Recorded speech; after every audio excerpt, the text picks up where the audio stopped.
आपल्याला 2025च्या TET exam paper number फर्स्टचे मॅथ्सचे एक्झाम्पल पाहायचे आहेत. तर आता फर्स्ट एक्झाम्पल आहे 3 ही जर पहिली त्रिकोणी संख्या असेल तर क्रमांकावर येणाऱ्या 5व्या क्रमांकावर येणाऱ्या त्रिकोणी संख्येचा वर्ग विचारलेला आहे.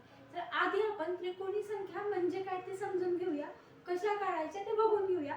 तर त्रिकोणी संख्या म्हणजे काय, तर आता आपण कसं काढतो त्रिकोणी संख्या तर 1 पासून मी तुम्हाला दाखवते. 1 अधिक 2 बरोबर 3. तर 3 ही पहिली त्रिकोणी संख्या झाली या गणितानुसार. मग आता दुसरी त्रिकोणी संख्या काढताना काय करायचं, 3 अधिक 3 हे बघा. आता क्रमाने 3 अधिक 3 किती येईल, 6 येईल. ही झाली दुसरी त्रिकोणी संख्या. तिसरी त्रिकोणी संख्या काढताना काय करायचं, हे 6 उचलायचं. 6 अधिक आता 3 नंतर काय येणार, 4 10. ठीक आहे, ही झाली तिसरी त्रिकोणी संख्या. आता हे 10 उचलायचं, त्याच्यामध्ये परत किती मिसळायचे, 5. बघा मी काय करते आहे, 1 अधिक 2 केलं, 3 आलं. 3 उचललं, 3 मध्ये परत 3 मिक्स केले. परत 3 अधिक 3 6 आलं. 6 मध्ये परत मी 4 मिक्स केले, ते आलं 10. परत 10 उचललं, 10 मध्ये 5 मिक्स केले. 10 अधिक 5 किती आहे, 15 येईल. तर आता ही झाली चौथी त्रिकोणी संख्या. आपल्याला पाचवी त्रिकोणी संख्या विचारली. तर पाचवी त्रिकोणी संख्या 15 अधिक किती करावं लागेल, आपल्याला 6 करावं लागेल. ठीक आहे, 15 अधिक 6 किती, 21 आहे. ही झाली आपली पाचवी त्रिकोणी संख्या. मग आता विचारलं आहे गणितामध्ये पाचव्या त्रिकोणी संख्येचा वर्ग विचारलेला आहे. मग 21 चा वर्ग किती येतो, तर 21 चा वर्ग 5 असेल तर 441 असा येतो. तर आपला पर्याय क्रमांक 3 येईल. तुझा आहे 8 2 0 7 हे सगळे अंक वापरून आपल्याला मोठ्यात मोठी आणि लहानात लहान 5 अंकी संख्या तयार करायच्या आहेत आणि त्यांच्यातील फरक सांगायचा आहे आपल्याला.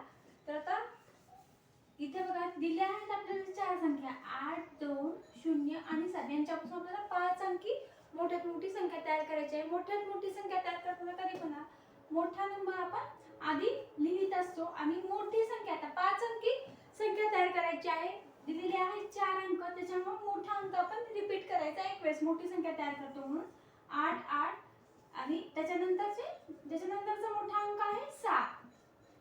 त्याच्यानंतरचा मोठा अंक आहे 2. त्याच्यानंतरचा मोठा अंक आहे 0. तर ही झाली 5 अंकी मोठ्यात मोठी संख्या या अंकापासून. आता लहानात लहान संख्या तयार करण्यासाठी सगळ्यात आधी लहान संख्या घ्यायची. पण आता इथं सगळ्यात आधी लहान संख्या 0 आहे. मग शून्यापेक्षा थोडीशी मोठी संख्या 2 आहे आणि 2 लिहूया आपण.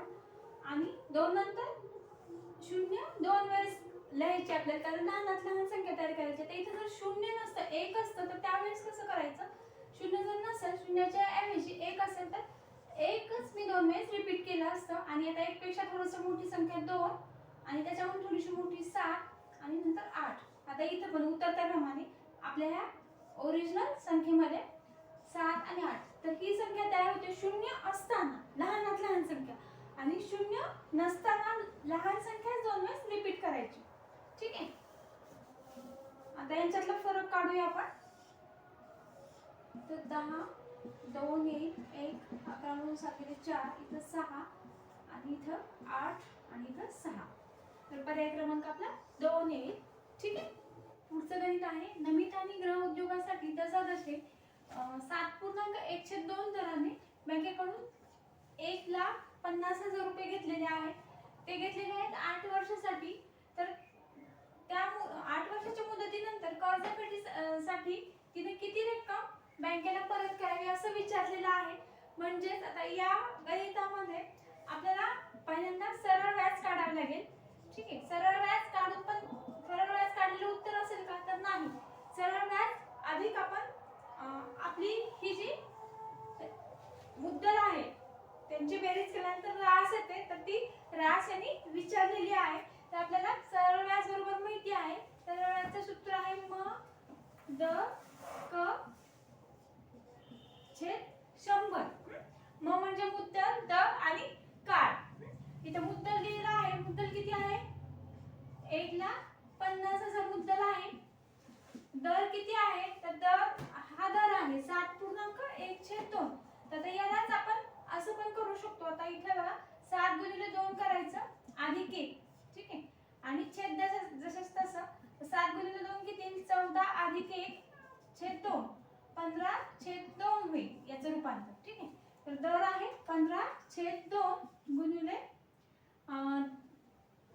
आपला काळ 8 वर्षासाठी डिवायडेड बाय भागिले 100.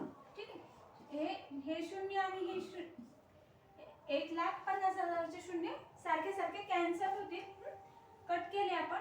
आता बघा, आता हे दोन पण छेदस्थानी आहे, या दोन्ही आपण वरच्या संख्यांना भागू शकतो. बेक 8 करूया. आता यांच्या सगळ्यांचा गुणाकार करूया.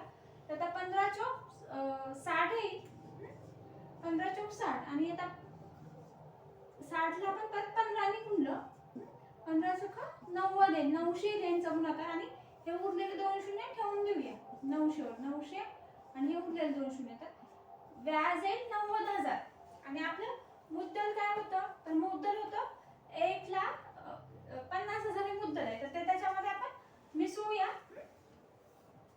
90,000 अधिक 1,50,000 याच्यामध्ये मिसळूया आपण. तर किती येईल, 0 0 0 4, 2,40,000 असं आपलं उत्तर येईल. तर पर्याय क्रमांक 1 आहे. आता याआधीच आपल्याला हे गणित पाहायला कळायला पाहिजे की आता आपल्याला मोठी रक्कम बँकेला द्यायची आहे, रास बँकेला परत द्यायची. त्याच्यामुळं हे छोटी म्हणजे 1,50,000 पेक्षा जास्तच आपलं उत्तर येणार आहे. त्याच्यामुळं हे आणि हे उत्तर तर येणारच नाही 90,000. ठीक आहे, 1,50,000 पेक्षा जास्तच आपलं उत्तर आलं पाहिजे होतं. त्याच्यामुळे ह्या दोन्हीपैकी उत्तर यायची शक्यता होती. तर आपलं उत्तर पर्याय क्रमांक 1 आलेला आहे. पुढचं गणित आहे, एका परीक्षेत आराध्याला मराठीत 30 पैकी 24 गुण मिळालेले आहे. ठीक आहे, हे मराठीत मिळाले. पुढे गणितामध्ये 38 पैकी 50 गुण मिळालेले आहेत गणितामध्ये. आणि नंतर विज्ञानामध्ये 75 पैकी 63 गुण मिळालेले आहेत. ठीक आहे, हे विज्ञानामध्ये. आणि हिंदीमध्ये 90 पैकी 63 गुण मिळालेले आहेत. हे गुण हिंदीचे. तर त्यांनी काय विचारलेलं आहे, तर तिला कोणत्या विषयात शेकडा अधिक गुण मिळालेला आहे. तर शेकडा कसं काढायचं, तर आता हे जे गुण मिळाले त्याला आपण 100 ने गुणले की शेकडा आरामात निघतो. तर आता आधी बघा, आता इथे बघा, इथं विज्ञानमध्ये पण 63 गुण आहेत आणि हिंदीमध्ये पण 63 गुण आहेत. तर या दोन अपूर्णांकाचा अंश समान आहे. ज्यावेळेस अंश समान असतो अपूर्णांकाचा, त्यावेळेस ज्याचा छेद लहान तो मोठा असतो. ठीक आहे, आता याचा छेद मोठा आहे त्याच्यामुळे हा अपूर्णांक लहान असणार आहे. ठीक आहे, म्हणजे आपल्याला सगळ्यात अधिक गुण शोधायचे आहेत. तर हा अपूर्णांक सगळ्यात कमी असणार आहे. ठीक आहे, आता त्याच्यानंतर आता यांचा आपण शेकडा गुण काढूया. शेकडा गुण म्हणजे गुणिले 100. ठीक आहे, 24 चे 30 गुणिले 100 करून बघूया. 38 चे 50 गुणिले 100 करून बघूया. आणि 63 चे 75 गुणिले 100. आता यांचे आपण व्यवस्थित काटछाट करूया. हे कटलं 3 1 3, 3 24, 80% मिळाले मराठीमध्ये. आता हे कटलं 5 1 5, 5 2 10, 38 गुणिले 2 किती 16, 76% होतील. आणि इथे बघा 75 आहे आणि इथे 63, 25 ने भागूया. 25 चौक 100, 25 त्रिक 75, 3 1 3, 3 2 6, 21 चौक 4, 84%. तर बघा आता 80, 76 आणि 84 मध्ये 84% सगळ्यात मोठे आहे. त्याच्यामुळे तिला विज्ञानामध्ये सगळ्यात जास्त गुण मिळाले असं आपल्याला म्हणते. जरी तुम्हाला हे मगाशीचा अपूर्णांकच नाही कळलं तरी पण तुम्ही ह्याची पण टक्केवारी काढून बघू शकता. 63/90 गुणिले 100. हे जर लक्षात नाही आला अपूर्णांक त्यावेळेस करायचं, तर 9 1 9, 9 7 63, 70%. तर बघा हे सगळ्यात लहान होतं, मगाशीच सांगितलं होतं तुम्हाला मी. तर हे आहे, सोनालीने 50 डझन केळी 60 रुपये दराने खरेदी केली आणि ती रुपये 550 शेकडा या दराने विकली. तर तिला नफा झाला का तोटा ते आपल्याला सांगायचं आहे. तर आता आपल्याला माहितीच आहे, ज्या वेळेस खरेदी किंमत आणि विक्री किंमत अशा दोन असतात. एक खरेदी केली किंमत आणि एक विक्री केली किंमत. ज्यावेळेस विक्री किंमत जास्त असते त्यावेळेस नफा होतो आणि ज्यावेळेस खरेदी किंमत जास्त असते त्यावेळेस तोटा होतो. ठीक आहे, आधी आपल्याला खरेदी आणि विक्री यांची काढावी लागेल. दोन्ही पण नाही दिलेलं त्यांनी. तर आधी आपण आपण यांची केळीची खरेदी किंमत काढूया. केळीची खरेदी किंमत काढण्यासाठी काय मिनिटं दिलेली आहे त्यांनी?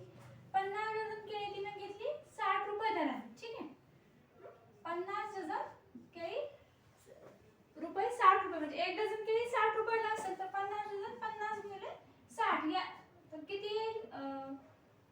6 पंचे 30. ओके, 3000 रुपये लागतील तिला.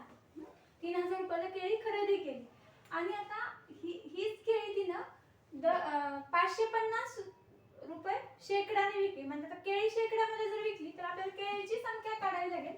म्हणजे 50 डझन केळी म्हणजे किती केळी? तर आपल्याला माहिती 1 डझन म्हणजे 12 केळी असतात. ठीक आहे, तर मग 50 डझन म्हणजे 50 गुणिले 12 म्हणजे टोटल 600 केळी तिनं खरेदी केल्या 3000 रुपये.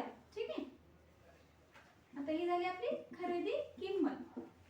आता विक्री किंमत काढायची आपल्याला. विक्री किंमत तर 100 केळी विकल्या 550 रुपये. ठीक आहे, तर मग आपल्याकडे टोटल तिने किती केळी विकल्या? 600 केळी विकले. तर 600 केळीची काय विक्री किंमत येईल? मग 550 गुणिले 6 करायला लागेल. 100 गुणिले 6 केले की 600. तसंच 550 गुणिले 6 केले की यांची विक्री किंमत येईल 0 6 म्हणजे 30 3 6 म्हणजे 30 3300 ही झाली विक्री किंमत. ठीक आहे, आता खरेदी किंमत होती 3000 रुपये आणि विक्री किंमत आहे 3300 रुपये. तर मग काय झालं? नफाच झाला, कारण विक्री किंमत जास्त आहे. मग नफा कसा काढतो आपण? नफा बरोबर विक्री किंमत वजा खरेदी किंमत. विक्री किंमत किती आहे? 3300 रुपये वजा 3000